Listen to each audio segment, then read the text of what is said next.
말이 통하는 사람을 만나면 시간 가는지 모르지만 말이 안 통하는 사람과 함께하면 답답하고 힘이 들죠. 결혼해서 이틀 지난 사람은 어제 오늘 무슨 일이 있었는지 자꾸 묻는데 배우자에게 2년이 되고 3년이 되신 분들은 그날 무슨 일이 일어나는지 관심을 기울이지 않는 경우가 많다. 그런 뉴스 기사를 봤어요. 관심을 기울여야 말도 하고 서로 대화가 통하죠. 가족 가운데 말이 잘 통하는 사람이 있다. 그러면 가정에 들어가는 게 기쁘고 즐겁지만 내 말을 들어줄 사람이 아무도 없다 하면 집이 아니라 참 힘든 공간이다. 그런 생각을 갖게 됩니다. 물어보니까 왜 대화가 안 되는가 여러 가지 이유가 있는데 기술적인 부분도 있어요. 말을 자꾸 끊는 분들이 있죠. 자기 의견을 앞세우고 경청하는 자세가 안 돼 있고 집중하지 않고. 저도 텔레비전을 이렇게 보면서 아내 얘기를 듣다 보면 두 가지를 동시에 하는데 잘 못 듣는 거죠. 텔레비전 끄고 집중해서 들어야 되는데 그 부분에서 부족한 사람들은 기술을 배워야 되고 경청하는 자세를 새롭게 해야 됩니다. 대화가 안 된 이유가 그런 화술의 문제가 아니고 다른 문제일 수도 있어요. 예를 들어 가까운 사이인데 돈을 빌려갔는데 말도 없이 안 갚아요. 만나서 자꾸 얘기는 하자고 하는데 아니, 돈을 갚아야 되는데 왜 돈을 안 갚지? 이러고 있으면 이 대화가 안 되죠. 부부 사이에도 다 알고 있는데 엉뚱한 데 가서 막 큰일을 저지르고 왔는데 말도 안 하면서 다른 대화를 하려고 그러면 상대가 말문이 막혀서 말이 안 나오죠. 이사야 64장 6절과 7절을 보면 유다 백성은 부정한 자 같고 더러운 옷과 같고 그리고 시든 잎사귀 같이 바람에 굴러다닌다 그랬어요. 주를 부르는 자도 없고 붙잡는 자도 없어요. 그런데 하나님께서는 얼굴을 돌리고 계시고 소멸되도록 만드시기로 작정하신 자처럼 방치하고 도와주지 않는 거예요. 그래서 선지자는 하나님 이러실 수 있습니까? 이런 마음을 드러내죠. 이 선지자에 대한 이 답변이 오늘 본문 2절이에요. 2절을 보시면 내가 종일 손을 펴서 하반절 백성들을 불렀다 그랬어요. 종일 손을 펴서 불렀는데 무슨 말이냐? 내가 말을 안 한 게 아니고 계속 말했는데 왜 못 들었다 그래? 하나님이 이렇게 나오신 거죠. 마치 멀리서 사는 부인이 아이들과 고생하는데 생활비가 안 들어와서 여보 가스비도 못 내고 교통비도 없고 굶어 죽게 생겼는데 도대체 이게 당신 뭐예요? 왜 송금을 안 해요? 남편이 무슨 말이야? 지금 나는 거의 안 쓰고 돈을 다 붙이고 있는데 왜 돈을 못 받았다 그래? 자, 여기 무슨 문제가 생긴 거 아니에요? 하나님과 그의 백성 사이에 소원한 관계가 됐다. 하나님 백성들은 우리에게는 성전이 있어요. 우리에게는 율법이 있어요. 우리에게는 언약이 있어요. 우리는 예배가 있어요. 하나님, 그런데 지금 성전이 다 무너지고 불타는데 도대체 뭐 하시는 거예요? 성읍이 황폐화된 거 안 보이세요? 하나님 도대체 너무하신 거 아니에요? 능력이 있으시면서 왜 우리를 그냥 두세요? 왜 막아주지 않고 왜 회복시키지 않아요? 하고 화가 나 있어요. 근데 하나님 말씀하시기를 뭐야? 종일 손을 펴서 불렀는데 왜 그래? 자, 이게 소통이 안 되는 거예요? 무슨 문제가 있는 거예요?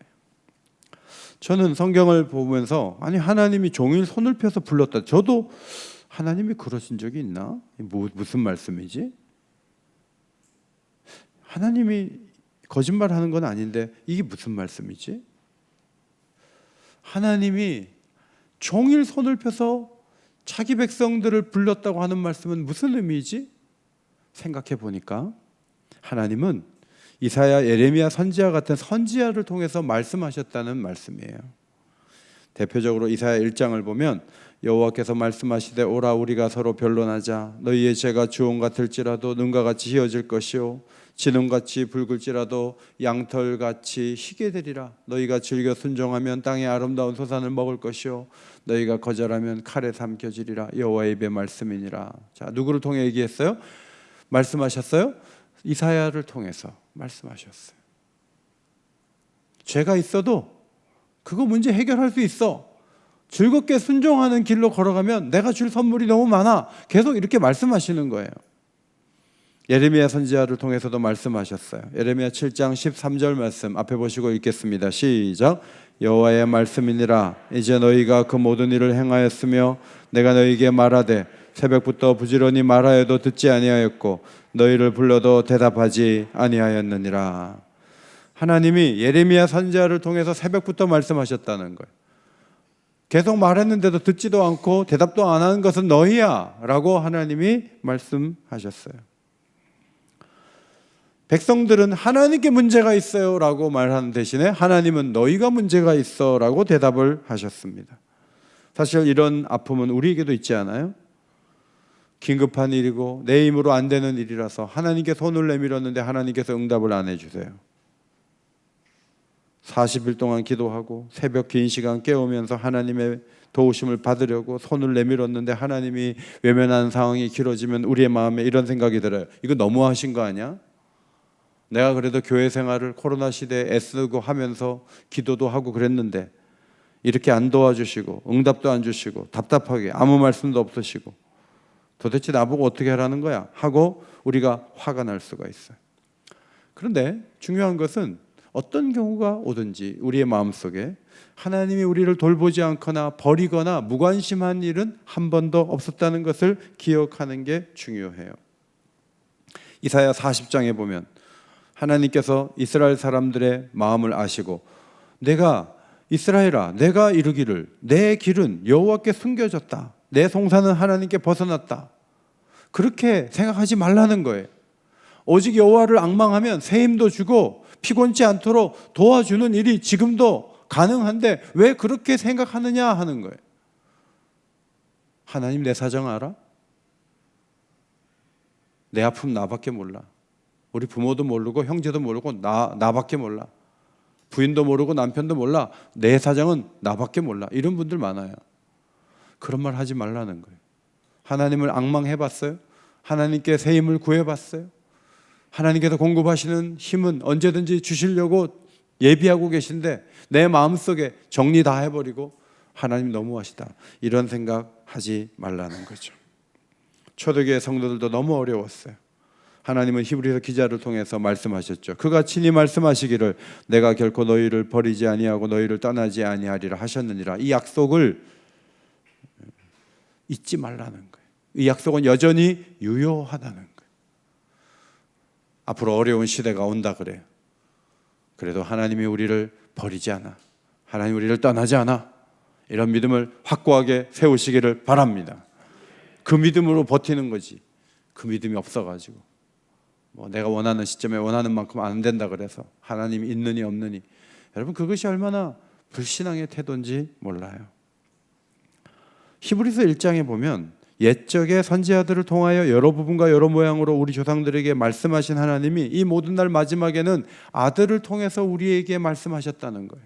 그 아들은 만유의 상속자세요. 모든 세계를 지으신 분이에요. 그분이 이 땅에 오셔서 하나님의 마음이 어떤 마음인지 우리에게 말씀하시기 위해서 이 땅에 오셨다는 거예요. 옛날에는 선지자를 통해 말씀하셨어요. 모세를 통해 말씀하셨어요. 그런데 모세와 함께하는 광야교회 성도들이 모세를 우습게 여겼어요. 집가집게 이렇게 나왔어요. 모세야 너 때문에 우리가 고생하는 거 알아? 이렇게 나왔어요. 그러니 모세를 통해서 들려지는 말씀이 귀에 들어갔겠습니까?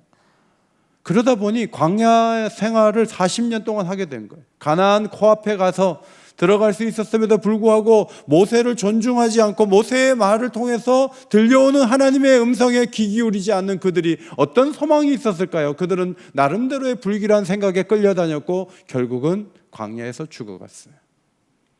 이사야 시대 마찬가지예요. 예레미야 시대 마찬가지예요. 때리고 가두고 돌 던지고 죽이고 선지자들을 그렇게 대우했어요. 그것은 하나님께서 그들을 통해서 말씀하시는 것에 대한 인식이 되어 있지 않아서 그래요. 데살로니가 성도들은 사람에게 하는 사람이 주는 말로 받지 아니하고 하나님이 바울을 통해서 주는 말씀으로 받으니까 그 말씀이 그들의 삶 속에 양약처럼 쓰임을 받았던 거예요. 하나님의 아들 예수님이 세상에 오셨어요. 나사렛에서 태어났. 나사렛 출신이다. 무시하자. 네가 뭔데? 우리가 너희 부모 이름도 알고 형제 이름 다 아는데 네가 어디 와서 여기서 주름을 잡아? 절벽에서 떨어뜨리려고 그랬어요. 주님이 그 나사렛 동네에서 뭘 할 수가 없어요. 인정을 안 하니까. 아들을 보내도 듣지 않았던 많은 사람들. 코로나 시대에 교회에 못 온 이유가 충분히 있죠. 근데 하나님, 나 나름대로 열심히 그래도 신앙 지키려고도 애썼는데 하나님 저한테 해준 게 뭐가 있어요? 하나님이 뭐라고 말씀하는지 아세요? 예배를 드리지 못하는 상황에서도 유튜브 중계되도록 내가 다 노력했고, 새벽 6시마다 말씀이 들려오게 하셨고, 공동체 성경 읽기를 통해서 교역자들이 낭독하는 일을 통해서 계속 내가 너에게 주는 말을 전하려고 내가 애썼다. 하나님이 말씀하신 거예요. 하나님이 언제 우리에게 찾아온 적이 있어요? 내가 옥인교회 부목사들을 너희 집에 보내서 초인종을 눌렀는데 너 그때 집에 있었잖아. 그런데 못 들은 척 했잖아. 하나님이 사람을 보내시거든요. 우리를 부르시는 주의 음성이 지금 누구를 통해 오는가, 어떻게 다가오는가, 이걸 주의해 보면 사실 새벽부터 저녁까지 말씀하세요. 그것을 부인할 수가 없어요. 1절 말씀에 나는 나를 구하지 않던 자에게 물음을 받았으며 나를 찾지 않던 자에게 찾아냄이 되었으며 내 이름을 부르지 아니하던 나라에 내가 여기 있노라 하였노라. 이게 무슨 말씀인가 하면, 유대인들은 하나님이 아무 말씀도 안 하시니까 너무 답답해요. 왜 안 도와주세요? 이러고 있는데 하나님이 대답하신 거예요. 궁극적인 대답은 2절이었지만 1절은 너희들이 무시하는 이방인에게 내가 나타나서 그들과 교제하고 그들과 관계를 맺었다. 그런 말씀이에요. 마치 돌된 아이를 이렇게 뒤로 옆으로 밀어내고 옆집 애를 엄마가 이렇게 안아요. 어떻게 하는가 보려고. 그러면 막 돌된 애가 갑자기 자기를 너무 사랑하는 엄마가 딴 애를 안고 있잖아요. 너 나와 하고 막 핥힌다고요. 저쪽으로 나오라고. 이 품은 내 품이라고. 하나님이 지금 1절에 그 말씀을 하시는 거예요. 이방인에게 내가 드러내고 이방인들이 은혜를 누리도록 나는 조치를 했다. 그런 말씀이에요. 여러분, 이것은 유대인에게는 굉장히 긴장해야 될 말씀이에요. 사실 유대인들은 예배와 영광이 있고 성전이 있었어요. 모든 것을 가지고 있는 것 같았어요. 그러나 하나님은 유대인이 귀하지만 유대인만 보면서 속수무책으로 앉아있는 분이 아니에요. 여러분 잘 아시는 것처럼 요셉의 부인이 아스낫인데 애굽 여자예요. 아스낫을 통해서 므낫세와 에브라임 지파의 조상이 난 거죠.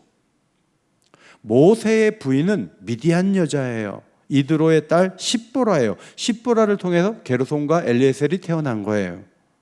여호수아서를 읽어보면 유대인들을 속였던 기브온 종족이 예배의 동원이 돼요. 마태복음 1장에 보면 말도 안 되는 이방 여자들의 이름이 거론돼요. 가나안 여자 다말, 여리고 성 여자 라합, 기생이죠. 그 다음에 모압 여자 룻, 다 이방인이에요. 이스라엘에 많은 과부가 있었지만 사르밧 과부에게 가서 엘리야는 기적을 베풀었어요. 이스라엘에 많은 나환자가 있었지만 나만이라는 아람 장군만 치료를 받아서 치유가 됐어요. 하나님이 오래전부터 이방인을 통해서 일하셨다는 것을 보여주고 있는 귀한 말씀이에요. 바울이 로마서에서 오늘 본문을 1절 2절을 인용을 했어요. 로마서 10장 20절 21절이에요. 앞에 보시고 같이 읽겠습니다. 시작. 이사야는 매우 담대하여 내가 나를 찾지 아니한 자들에게 찾은 바 되고 내게 묻지 아니한 자들에게 나타났노라 말하였고, 이스라엘에 대하여 이르되 순종하지 아니하고 거슬러 말하는 백성에게 내가 종일 내 손을 벌렸노라 하였느니라. 유대인들에게는 종일 손을 벌렸는데 무슨 말을 하는 거야 하시면서 나 이방인들하고 깊은 교제가 시작이 되었어 라고 말씀하셨다는 거예요. 여러분, 이것은 유대인들에게 굉장히 긴장이 되는 얘기예요. 아, 이럴 수가 있나 하는 얘기예요. 그런 말씀이에요. 예수님이 이 땅에 오셔서 세리들을 가까이 하고 죄인들을 가까이 할 때 유대인들이 바리새인들이 비난했어요. 그때 예수님이 하신 말씀이 건강한 자에게는 의사가 쓸데없고 병든 자에게라야 쓸데가 있다. 근데 여기서 건강한 자는 진짜 건강한 게 아니고 자기가 건강하다고 생각해서 의사의 도움이 필요 없다고 생각하는 사람들을 의미하는 거예요. 바리새인들 말해요. 나는 뭐 거의 완벽한데, 난 철저한데, 나는 오랫동안 정말 하나님께서 나를 받으실 수밖에 없을걸? 내가 못하는 게 뭐가 있는데, 이러고 있는 거예요. 그러니까 의사가 필요가 없는 사람들이. 그런데 나는 죄인입니다. 난 도무지 예배를 드릴 수 있는 자격도 그런 행실도 없는 사람입니다. 나는 문제가 많습니다. 자, 그런 사람들에게 나타나서 주님은 의사가 되셔서 그들을 치유하시고 하나님 백성으로 삼아 주셨다 하는 것이죠. 여러분, 이런 현상, 이 긴장에 대한 현상은 우리에게도 있지 않아요? 평생 하나님을 잘 섬겼다고 하는데 은혜를 받지 못해요. 제가 주일 예배 때 가만히 보면요, 이 마스크를 했지만 찬양하는 분들하고 안 하는 분들을 알 수 있어요. 찬양하는 분들은 마스크가 약간 들썩여요. 안 하는 분들은 마스크가 본드로 붙여 있는 것처럼 가만히 있어요. 열심히 찬양하는 분들이 있어요. 이렇게 보면 저분 등록한 지 3년 됐는데 2년 됐는데 열심히 찬송해요. 나갈 때도 제 손을 꽉 잡으면서 은혜 받았습니다 하고 나가요. 그런데 교회를 오래 다니셨는데 계속 졸아요. 설교가 귀에 안 들려. 한 번도 이은호 목사 설교에 은혜 받은 적이 없어요. 그런데 교회에 나와 주시는 게 기적이에요. 웃는 분들은 수상한 분들.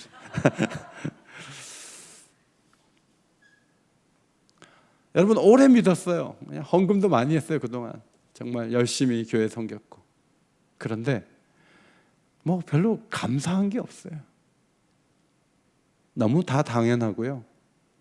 그냥 스타벅스 가나 오긴 교회 가나 느낌은 똑같아요. 전혀 차이가 없어요. 여러분, 그런 오래된 교인들이 너무 많아요. 그런데 주 앞에 나온 지 얼마 되지 않았는데 막 감격해요. 울면서 기도해요. 은혜 받았다 그래요. 무슨 일이 일어난 거예요? 지금 64장의 유대인과 65장의 1절에 나타난 이방인 얘기를 해드리는 거예요. 그게 현실에서도 나타날 수 있는 모습이다 하는 거예요. 바리새인 집에 예수님이 들어갔어요. 발 씻을 물도 안 줘요. 질문만 어렵게 만들어가지고 질문이 많아요. 뭐 궁금한 게 많아서 계속 함정을 파고 질문을 해대요. 예수님이 야, 씻을 물도 안 주냐? 죄인의 집에 들어가요. 진수성찬을 마련해서 대접해요. 누가 은혜를 받고 누가 구원을 받을 것인가? 이번에 종로시찰 수련회 갔다 왔어요. 저는 9명이 저까지 동참했는데 누구 얼굴이 제일 편안하고 행복한가를 이틀 동안 계속 봤어요. 놀랍게도 복음의 숲교회 하정우 목사님 얼굴이 제일 편해요. 그거는 하정우 목사님이 믿음이 좋기 때문에.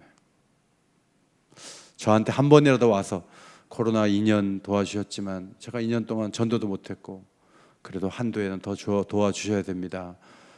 그렇게 저한테 와서 얘기를 할 줄 알았는데 그런 얘기 안 하세요.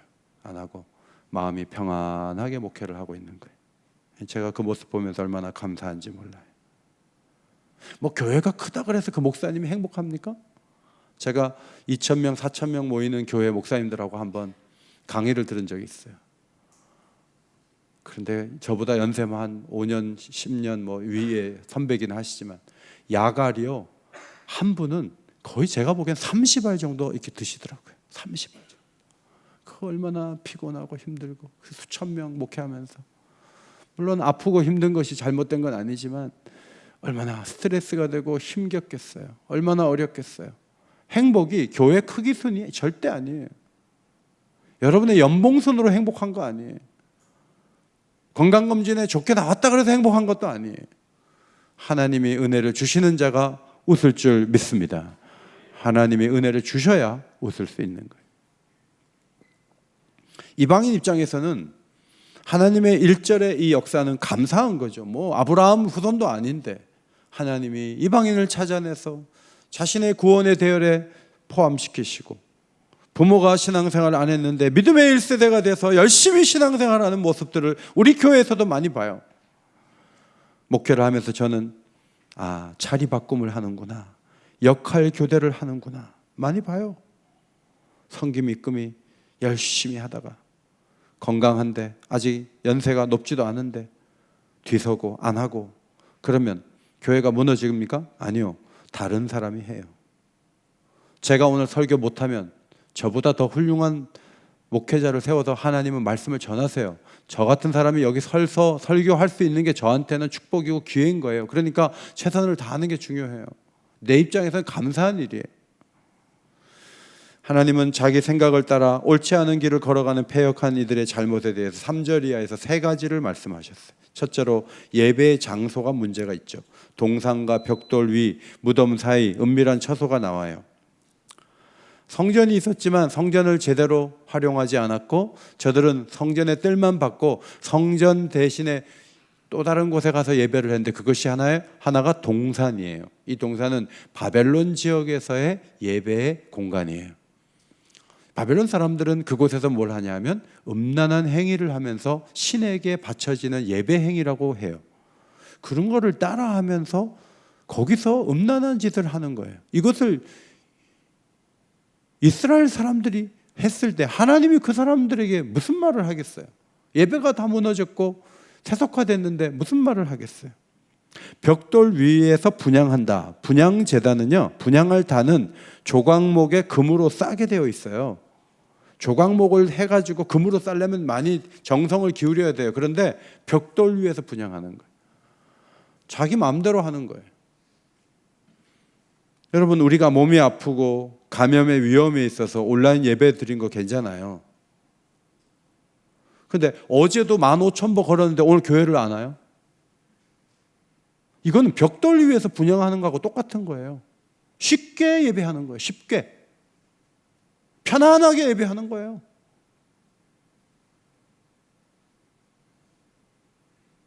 정말 하나님을 하나님으로 여기고 있는가? 하나님은 이렇게 저렇게 그냥 국 말아서 밥 주면 드시는 분이에요? 하나님 그런 분 아니에요. 하나님은 최고의 영광을 받으셔야 되고, 그분을 향한 예배 또한 최선을 다해서 드리는 것으로 나타나야지, 손가락 끝으로 온라인으로 헌금한 금액이나 헌금함에 넣는 금액이나 금액 같으니까 받아주는 게 아니라고요. 주 앞에 나와서 진심을 다해 드리는 예배가 무너지면 하나님이 어떻게 우리를 받으시겠어요? 하나님이 어떻게 우리의 기도를 들으시겠어요? 제가 보기에는 하루에 1000보 이상 걸으면 교회 나와야 돼. 온갖 동네는 다 돌아다니는데 교회에 올 때는 감염의 위험이 있대. 아니, 스타벅스에서 봤는데 거기는 우리보다 더 와글와글한데, 그거 아예 마스크 내리고 차 마시고 있는데 거기서 친구들하고 2시간 얘기해놓고 교회를 안 와요. 여러분, 그것이 괜찮다고 생각하세요? 지금도 감염 위험이 있긴 있으니까 우리가 마스크를 해요. 그러나 다른 일을 하면서 신앙생활을 가볍게 하는 것은 짚고 넘어가야 돼요. 하나님은 절차와 과정을 중요하게 여기세요. 모이기를 패하는 어떤 사람들의 습관과 같이 하지 말고 오직 권하여 그날이 가까움을 볼수록 더욱 그리하자. 자꾸 모이는 걸 패하면 안 돼요. 모이는데 힘쓰고. 이번에도 감사한 것은 한 달 3일 기도에 많은 분들이 오셨어요. 이번에 임직 받은 분들, 그럼 한 달 3일 기도도 안 나오고 새해 준비 기도도 안 나오고, 그러려면 직분 못하러 받아요. 그런 거 안 할 거면 직분을 받지 말아야 돼. 교인들이 다 모이고 중직자가 돼가지고 나오라 그랬는데 끝까지 하루도 안 나오고, 그러면은 그건 잘못된 거예요. 하루라도 나와서 같이 하려고 애쓰고, 그런 태도를 하나님이 귀하게 여기시는 거죠. 무덤 사이는 뭐예요? 죽은 자와 접신하는 거죠. 무덤 사이에서 뭔가 얻어내려고 하는 희한한 태도예요. 은밀한 처소, 밤에 꿈꾸는 거예요. 꿈꿔가지고 꿈으로 뭔가 해보려고. 여러분, 간증이 좋지만요, 간증에 너무 신비롭고 처음 들어보는 것은 굉장히 위험한 거예요. 성경에 안전한 구원의 길이 있고 양육의 길이 있음에도 불구하고 지나치게 간증에 의존하고 들어보지도 못한 간증 좋아하다가 엉뚱한 길로 따라갈 수 있어요. 굉장히 위험해요. 안전하게 하나님 말씀을 가까이 하고 말씀을 통해 배우고, 이것이 정상적이고 좋은 모습이에요. 두 번째, 재물의 문제가 있죠. 율법이 금지한 돼지고기 먹고 가증한 것들을 국글에서 담아 먹고, 그렇게 가증한 행동을 하면서도 세 번째, 빗나간 자기평가. 5절에 나와요. 너는 내 자리에 서 있고 내게 가까이 하지 말라. 나는 너보다 거룩해. 너 어디 나한테 가까이 해. 저리 가. 라고 얘기한다는 거예요. 말도 안 되는 행동을 해요. 여러분, 이런 행동을 한 사람들이 바리새인들이에요. 예수님의 그 비유 중에 그들의 기도가 나오죠. 하나님이여, 나는 다른 사람들 곧 토색불이 간음을 하는 자들과 같지 아니하고 이 세리와도 같지 아니함을 감사하나이다. 얼마나 이중적이에요. 자기가 대단한 게 생각하는, 자기는 대단하다. 그것은 매우 잘못된 태도예요. 그래서 하나님은 진노를 발하게 되셨던 것이죠. 하나님은 많은 이야기 대신에 기록했다라고 말씀하세요. 기록했다. 많은 말씀을 하지 않으신 대신에 기록을 하고 있었다는 거예요. 검사들이 죄를 성립하기 위해서 때로는 몇천 페이지의 기록을 남겨서 재판장에게 제출해요. 재판장은 그것을 계속 보는 거예요. 하나님께서도 우리의 죄가 무엇인지 기록해 놓으셨다. 말라기 3장 16절 기념책이 나와요. 시편 56편 주의 책이 나와요.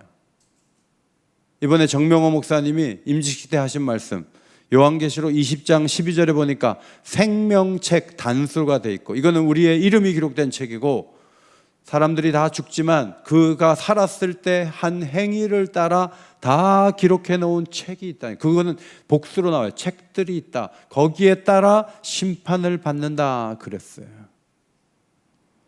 정확하게 분명하게 심판하겠다. 결론의 말씀을 드립니다. 첫째로, 매일 주의 음성을 듣는 겸손과 열린 마음이 필요하다는 겁니다. 오늘도 하나님은 말씀해 주세요. 온라인이지만 묵상을 할 때 새벽에 창세기를 통해 내게 말씀해 주신다고요. 거기서 오늘 내가 고민하는 문제가 해결될 수 있다는 기대를 가지고 그 말씀을 들을 줄 아는 게 매우 중요해요. 생생한 성도들, 생생한 신앙생활을 하는 성도들의 특징이 뭔지 아세요? 선포되는 말씀과 자기 삶을 연결시키는 사람들이에요. 힘이 없고 신앙생활이 지루한 분들의 특징이 뭔지 아세요? 들리지 않는다는 거예요. 보통 문제가 아니에요. 주의 말씀이 들려지기를 소원합니다. 주의 말씀이 잘 들려져요. 그러려면 겸손해야 돼요. 그리고 하나님의 이 말씀이 들려오는 경로를 무시하면 안 돼요. 아이들을 가르치는 부서 전도사님이라 할지라도 애들 앞에서 그 전사님을 뭐라고 하면 안 돼요. 왜냐하면 그분을 통해서 우리 아이가 영적 양식을 받기 때문에, 그분을 통해서 우리 아이가 살려면 그 전사님의 귀한 부분을 드러내는 지혜가 필요한 거예요. 부모님들이 여기서 어긋나면 말씀을 잃어버려요. 두 번째, 하나님은 우리를 통해 일하시는 것을 기쁘게 여겨야 돼요. 우리 아니면 사람이 없을까요? 우리 교회 아니면 교회가 없을까요? 아니요. 하나님은 얼마든지 일하실 수 있는 분이에요. 우리에게 기회를 주신 거예요.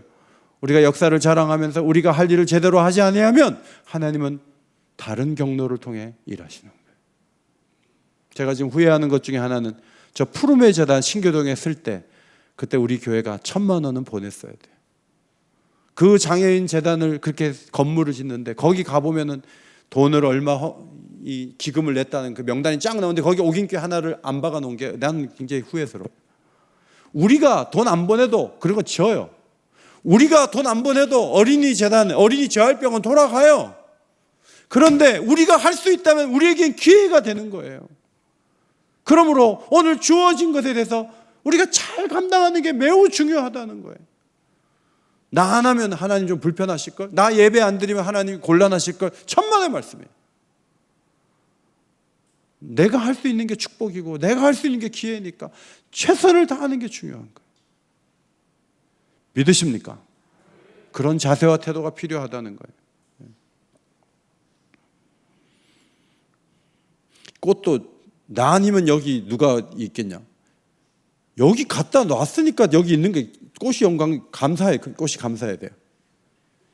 이 꽃이 여기 오기를 거부했다면 다른 꽃을 올려놓을 수 있는 거예요. 그런데 강당 가장 가까운 곳에 잘 보이는 곳에 뒀으니까 이 꽃은 감사해야 돼요. 그렇죠? 세 번째, 하나님과의 소통을 막는 이유가 놀랍게도 다른 데 있지 않고 예배에 있다는 거예요. 예배가 중요해요. 우리는 다른 데 문제가 자꾸 있는 줄 알아요. 그런데 하나님께 초점을 모으지 못하는 데서 문제가 생기는 거예요. 여기에 문제가 있어요.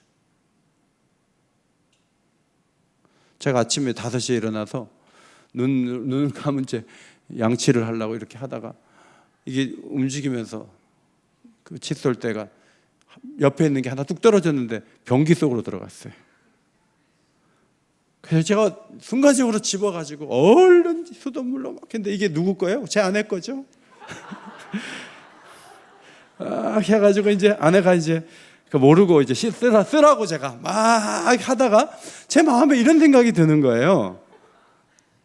아내가 알면 기절하겠다. 근데 제 성격에 언젠가 말할 것 같아. 그래서 그거를 다른 데 이렇게 청소한 도구함에 넣고 제가 여분의 그거를 딱 해가지고 딱 걸어놨어요.